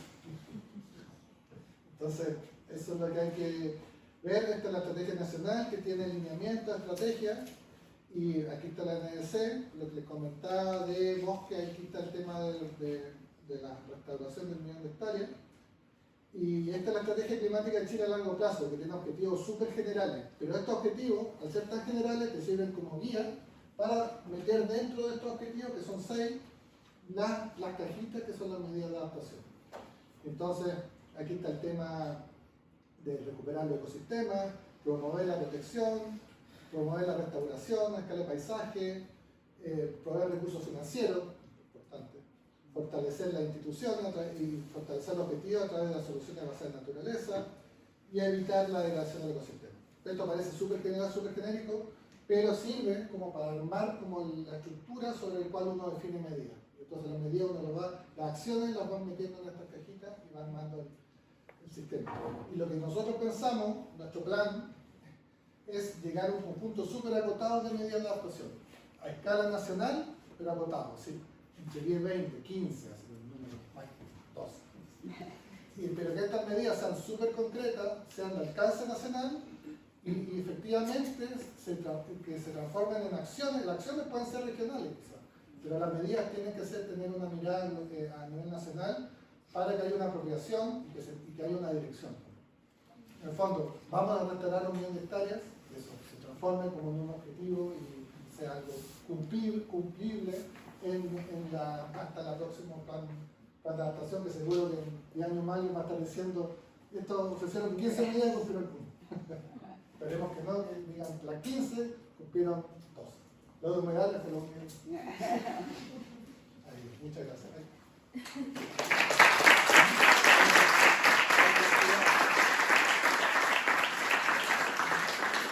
Cualquier duda, consulta, interés, pregunta, ahí está mi correo. Pueden preguntar por el correo, lo que quieran. Tesi. Muchas gracias, Patricio. Creo que es una presentación bien increíble porque nos deja al mismo tiempo angustiados y esperanzados. No sé si es posible lograr esas dos cosas al mismo tiempo. Me gustaría abrir las preguntas al público, que ahora sí somos, ¿no? Llegaron dos nuevas atrasados. Sí. Bueno, muchas gracias. La verdad que ha sido fascinante escucharte. Yo tengo una consulta. Tú siempre mencionas sobre el desplazamiento de las especies, pero las especies finalmente, al menos la flora, esos desplazamientos van a ser por el hombre o van a ser hechos por los polinizadores. ¿Cómo? No, pero eso es muy interesante. El movimiento es a nivel de especie. Eso ya está súper claro. Y un movimiento es una respuesta a especie específica. Cuando cada especie se está respondiendo de forma distinta a este cambio climático. Y el patrón general de movimiento, el que mencioné, hacia los polos y hacia el mar, ¿cierto? Pero eso, dependiendo del tipo de especie y de su capacidad de dispersión, principalmente, distinto un árbol, un puma. Pero todo el fondo están siguiendo patrones de movimiento que al cruzarse se generan respuestas como comunitarias distintas. Por ejemplo, el tema de los polinizadores es clave, porque por ejemplo ahí se el concepto de desacople, porque está pasando mucho que por ejemplo una especie de bambú de abejorro está teniendo una respuesta de desplazamiento distinta a las plantas que polinizan. Entonces se mueve el polinizador, queda el hospedero y hay un impacto. Claro, quizás el polinizador puede encontrar nuevas fuentes de néctar, pero el hospedero que solamente se dispersaba por ese polinizador ya va a quedar sin polinizador. Entonces todo ese desacople también se produce por esta respuesta que es especie específica pero diferenciada. Una pregunta con respecto a tu mapa, que creo que mencionaste grande de tu doctorado, donde se mostraba la variación de la biodiversidad como en rangos de 50 años. No, de miles de años. Ya, pero eran 3 mapas de Chile. Sí. Y ahí se veía que como que iba aumentando la biodiversidad, pero eso es a costa de la pérdida de la previa biodiversidad. Es que eso muestra que cambian los patrones. pero no es que aumente la diversidad, sino que los espacios adecuados para la especie van a ser mayores, en algunos casos. Por ejemplo, en general la especie en la zona central, de repente que sea flora, fauna, funga, en general todo como se está desplazando lo más húmedo y más frío hacia el sur, están expandiendo su rango. Entonces, pero eso no quiere decir que vaya a aumentar la diversidad hacia el sur. Lo que pasa es que si eso lo cruza con el uso del suelo, toda la zona central no hay área, toda la zona interior y costera no hay áreas naturales disponibles. Entonces, aunque esos modelos digan de que va a aumentar su espacio climático adecuado, ese espacio climático adecuado ya se perdió. ¿Me entienden? Eso es solamente espacio climático adecuado. No es número. No es número de plantas. Es el espacio adecuado. Pero cuando tú cruzas ese espacio adecuado con el uso del suelo, el escenario es mucho peor. Lo que pasa que en el caso de la zona central, que los movimientos, los desplazamientos, claro, son quizás mayores, pero en zonas de que ya no hay vegetación natural disponible. En los mapas se muestra que hay una mayor biodiversidad en la región metropolitana y en Valparaíso, Sí. De vegetación, y de fauna hay, por ejemplo, en el norte. Más de los extremos. Claro. ¿Por qué no hay una correlación entre diversidad de vegetación y de fauna?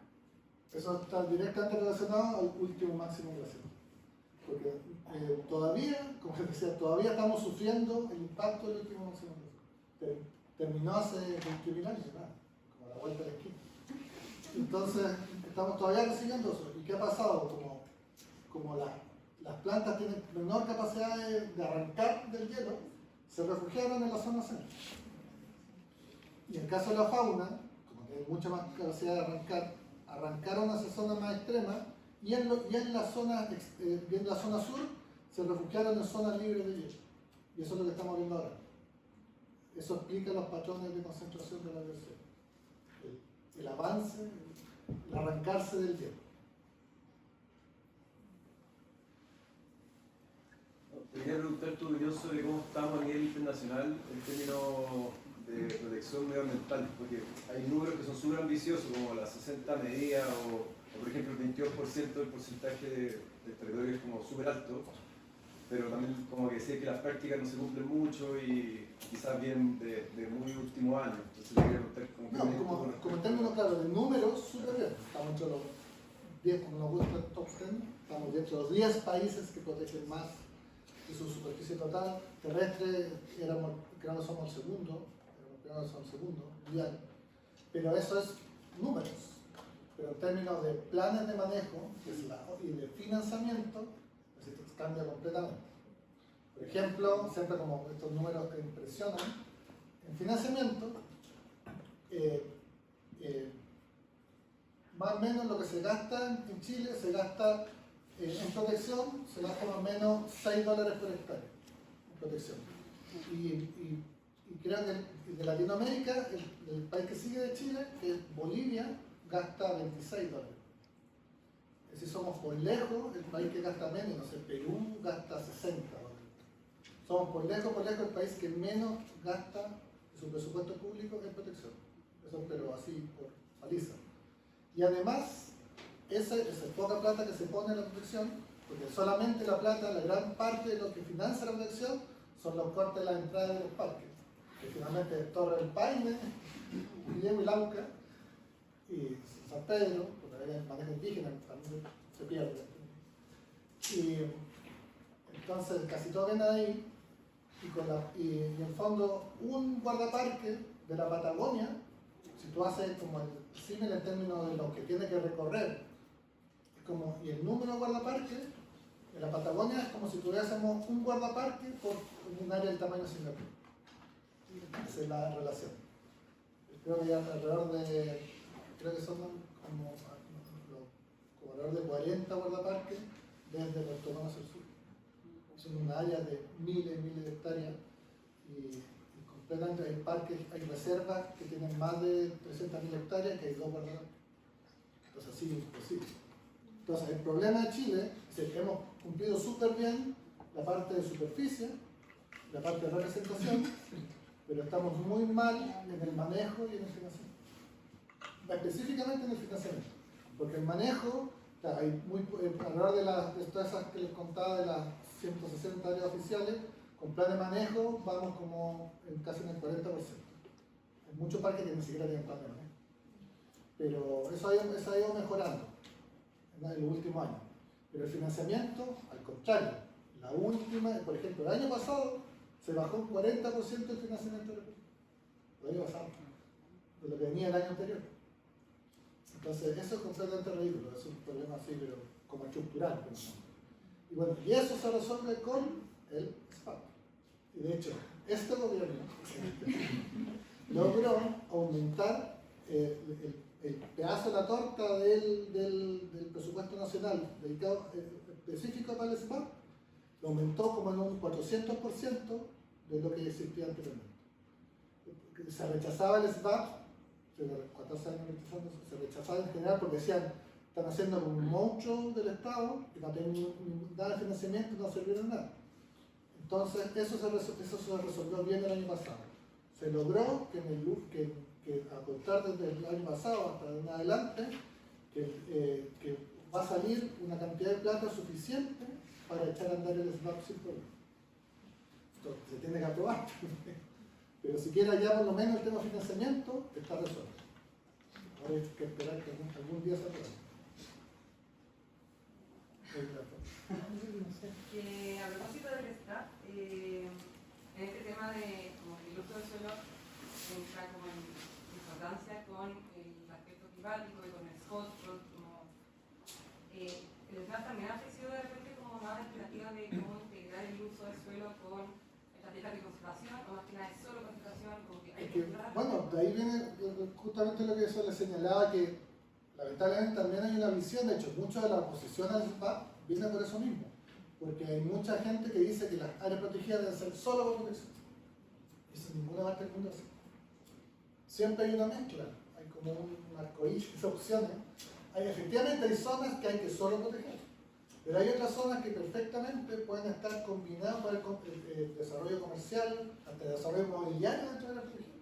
¿No? Es como si así funciona, así en todas partes, no es dicotómico para nada. Y de hecho, hay algún tipo de prácticas productivas que mejoran la diversidad. Por ejemplo, buenas prácticas agrícolas mejoran la diversidad en zonas semi-rurales o en bordes con áreas de protección. Entonces tiene que ver más con el diseño que con tomar decisiones legales. Entonces, ¿qué ha pasado? Claro, en la última versión del SPAP queda abierto a que ciertas categorías de áreas puedan realizar actividades comerciales. ¿Qué pasó? Ahí empezaron a decir que lo que se estaba haciendo se estaba vendiendo, que se le estaba entregando a los privados el manejo del área de protección, y esto no podía, había que parar el proyecto. Entonces, ahí hay un problema que, mientras no se entienda bien que las áreas protegidas no son un cerco, va a ser difícil avanzar. Yo tenía una consulta.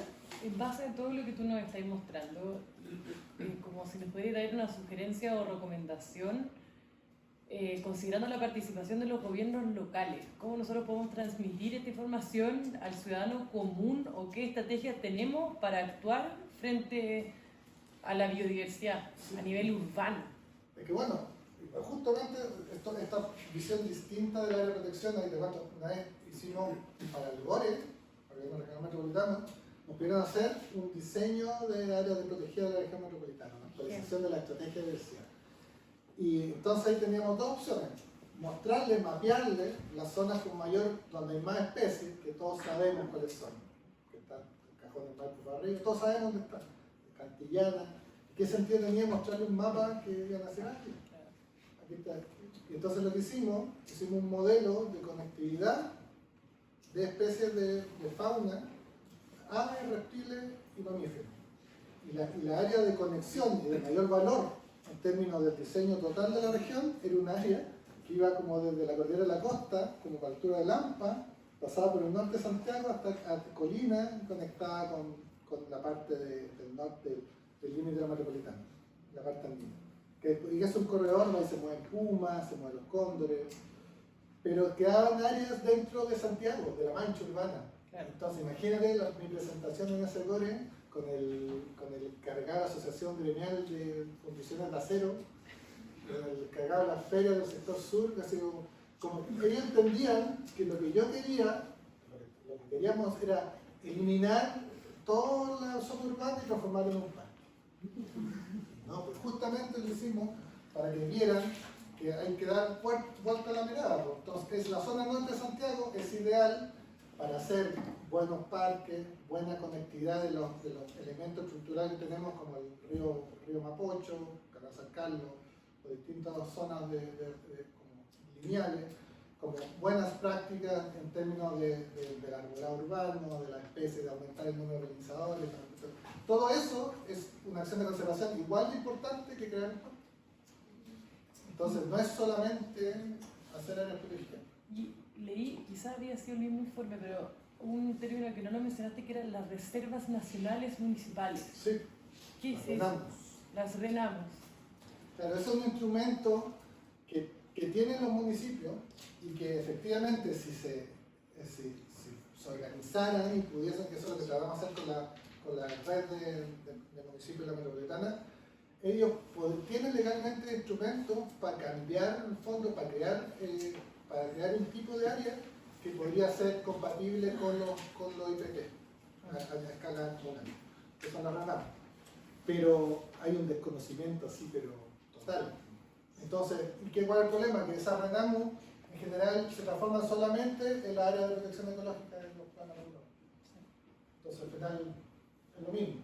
No, pero la idea de la RENAMOS es que sea un instrumento que combine, que tenga esta visión como más de diseño de paisaje, de protección, que solamente definir un área que nadie se va a meter, porque vamos a hacer los senderos. Pero eso existe. Y la RENAMOS depende del fondo de la...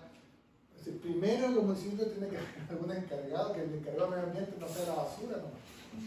Si logramos superar eso, va a haber un encargado de medio ambiente que va a tener una visión un poco más del tema ambiental y que van a salir de la basura. Gracias.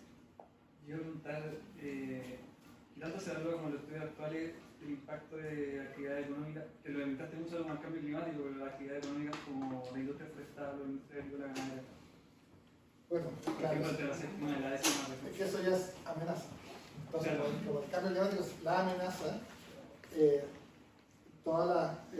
la principal amenaza, es decir, el principal motor de la pérdida de diversidad es la pérdida de hábitat, que es producto del cambio de uso del suelo.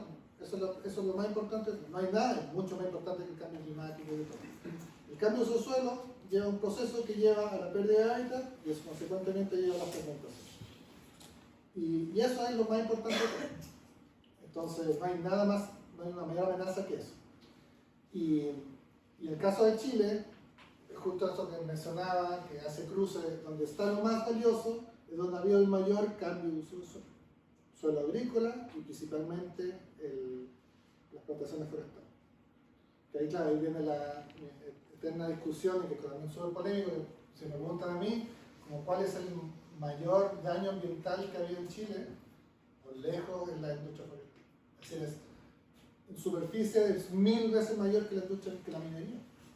La minería, todos, como hay una posición como natural a la minería, en general la minería es mucho menos impactante que la industria forestal.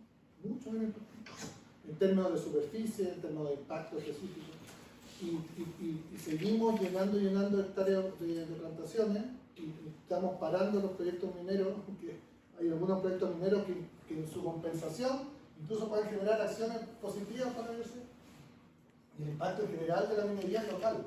Efectivamente hay impactos asociados en términos de manejo de agua, etcétera, que son más amplios, pero si tú evalúas cuál ha sido el impacto de la industria forestal, es mucho mayor. Mucho mayor. Entonces, eso para mí siempre es como el principal y es un motivo de discusión eterna. Imagínense, profesor de la Católica, como si estuviera en la Católica. En esta universidad, que la Fundación COPEC es uno de los principales financiantes y también una relación siempre complicada con CNPC, con Arauco. Entonces, mientras no resolvamos bien eso, básicamente el impacto para ti, o sea, el foco impacto negativo es la pérdida de biodiversidad y árboles nativos y todo eso, ¿no? Que ahí no, es la pérdida de aire. Degradación. Y la industria forestal, aunque digan lo contrario, ha seguido avanzando sobre superficie natural. Es que es impresionante los argumentos a favor que dan, entonces de repente tú como que te la terminás creyendo un poco, porque son... Eso es súper complicado porque han logrado transformar el tema del cambio climático como a su favor con el tema de la captura de CO2. No es una pelea tampoco, no es que ellos sí nosotros, sino que es evidente, toda la evidencia demuestra que un bosque es distinto en términos de captura de CO2 que una plantación. Y eso es innegable.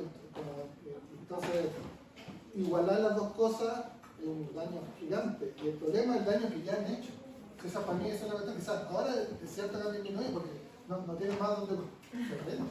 Pero el avance desde el 2000, porque siempre dicen que el argumento es que en el 2000 la Arauca CNPC hizo un acuerdo como internacional de dejar de sustituir bosque nativo y solamente seguir plantando en zonas con plantación. Y eso es completamente falso. Si yo veo las imágenes, trabajo con imágenes de satélite y lo veo.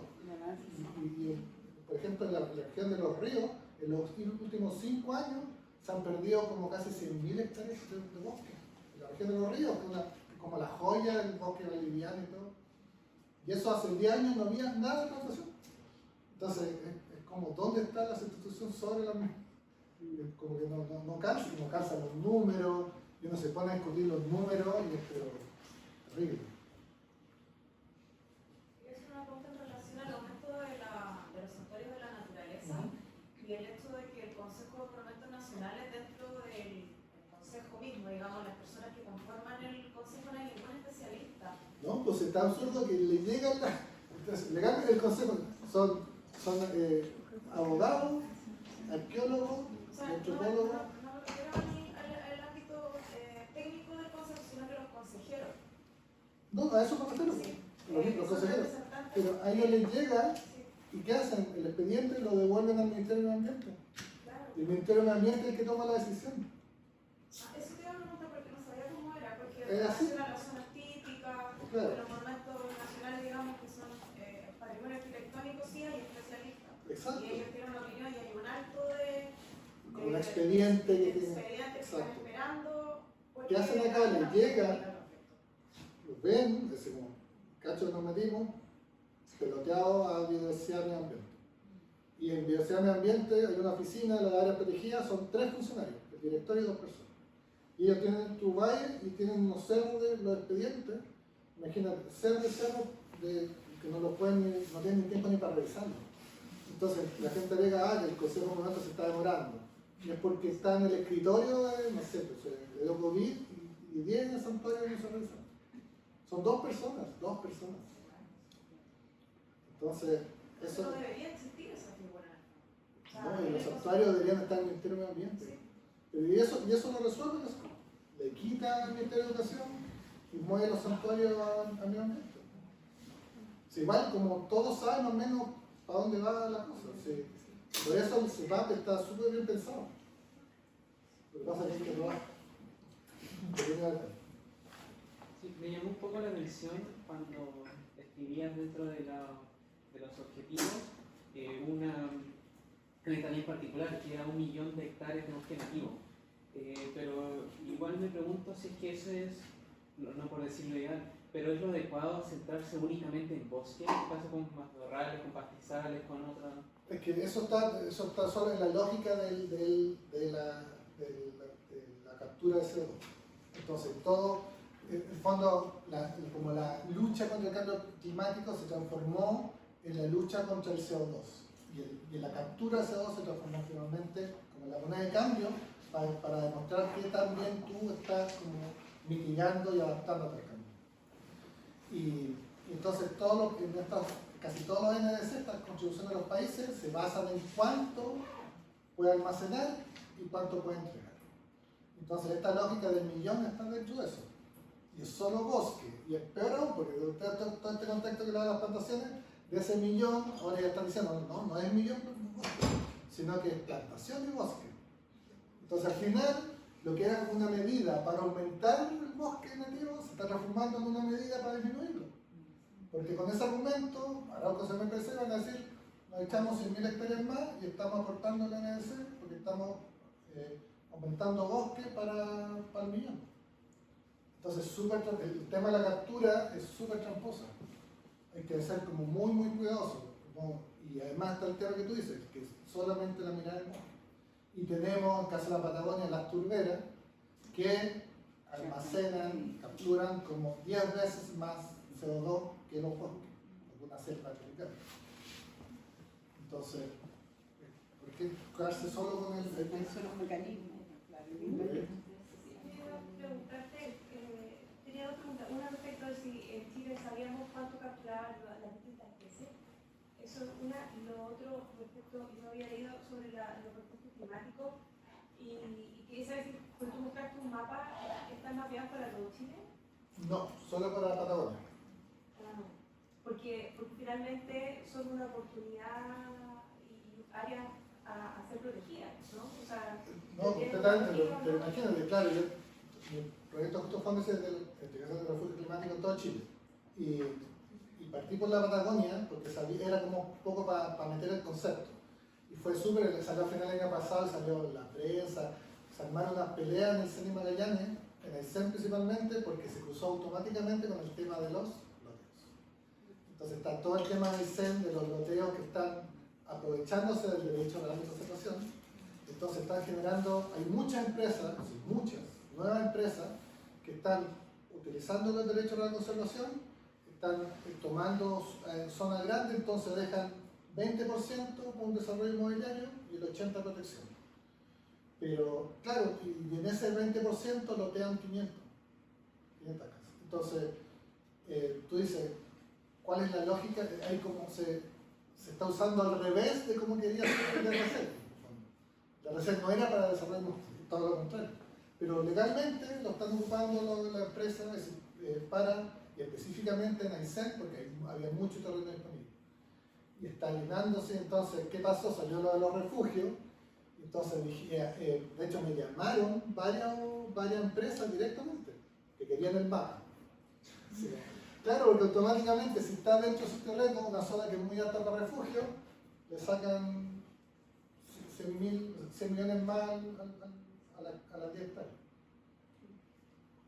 Entonces, eso es súper complicado. Perdón, y hubo que, el programa Ultra Patagonia tuvo que sacar, cuando salió el informe, tuvo que sacar así como un disclaimer, así como diciendo que el concepto de refugio se refiere a áreas aptas, no quiere decir que toda esta área se transforme en un valor per se, sino que requieren un análisis. Claro, son dinámicas, pero debieran, de alguna manera debieran de protegerse, sobre todo si pensamos en las ciudades, ahí hay una oportunidad. Imagínate, se amplía el abanico de áreas para protección. Tengo una consulta sobre si las áreas que se pueden proteger dentro del país pueden tener, o más bien tienen, una planificación territorial detrás. ¿Qué es el plan de manejo? Es el plan de manejo. Entonces, igual, por ejemplo, recién ahora se creó el concepto de lista verde, que también es un estándar internacional de como los requerimientos del plan de manejo de financiamiento que requiere un área, como un nivel, un estándar internacional. Y hay 3 áreas en Chile, 3 de las 100, que están en el 179, hay 3 áreas que están postulando ya para ingresar a la lista. Un avance, 3 de 160. Pero, ¿me entiendes? Como eso es lo que comentaba, que ahí está la otra falencia, el manejo dentro de las áreas. Pero es algo, como les decía, que igual ya, gracias mucho también al apoyo de los privados, que se ha ido avanzando. Entonces ya CONAF tiene mucho más claro, tiene un proceso de plan de manejo, ya se ha ido avanzando. Lo está aplicando en alguna área, y hay protección privada con comunidades que tienen también instrumentos, eso se ha avanzado. Pero sigue siendo al debe el financiamiento. Yo creo que lo vamos a dejar hasta acá en las preguntas. Muchas gracias, Patricia. Esto da para una conversación como una serie, no solo una presentación. Sería súper bueno volver a tenerte acá con nosotros para poder seguir conversando y seguir. Muchísimas gracias. Gracias a ustedes.